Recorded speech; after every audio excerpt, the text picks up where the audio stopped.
ડેબલુડા highway block ભેંસકા નદીના પાણી ફરી વળતા 15 ગામો સંપર્ક વિહોણા સાબરકાંઠા જિલ્લામાં ઉપરવાસમાં થયેલા ભારે વરસાદના કારણે ઈડર ભિલોડા હાઈવે પર આવેલી ભેંસકા નદી ગાંડીતુર બની છે. કાનપુર રેવાસ પાસે નદીના પાણી હાઈવે પર ફરી વળતા વાહન વ્યવહાર થંભી ગયો છે, જે પગલે 15 થી વધુ ગામો અને 2 તાલુકા તેમજ જિલ્લા વચ્ચેની કનેક્ટિવિટી ખોરવાઈ ગઈ છે.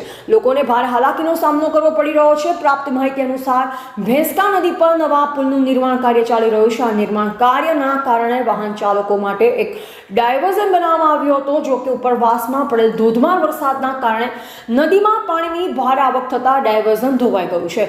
પરિણામે ઈડર અને ભિલોડાને જોડતો આ મહત્વપૂર્ણ સ્ટેટ હાઈવે સંપૂર્ણપણે સંપર્ક વિહોણો બની ગયો છે.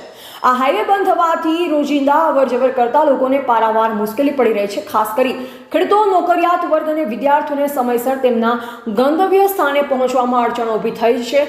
સ્થાનિકોનું કહેવું છે કે વરસાદની આગાહી હોવા છતાં ડાયવર્ઝનની યોગ્ય જાળવણી ન થવાના કારણે આ સ્થિતિ સર્જાઈ છે.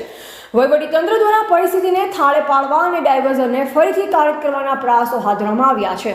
જોકે નદીના પાણીનો પ્રભાવ વધુ હોવાથી સમારકામમાં સમય લાગી શકે છે. તંત્ર દ્વારા લોકોને વૈકલ્પિક માર્ગોનો ઉપયોગ કરવા અને અગત્યના કામ સિવાય બહાર ન નીકળવા માટે અપીલ કરવામાં આવી છે. એવા રાજકમલસિંહ પરમાર, ભારતની અસ્મિતા, સાબરકાંઠા.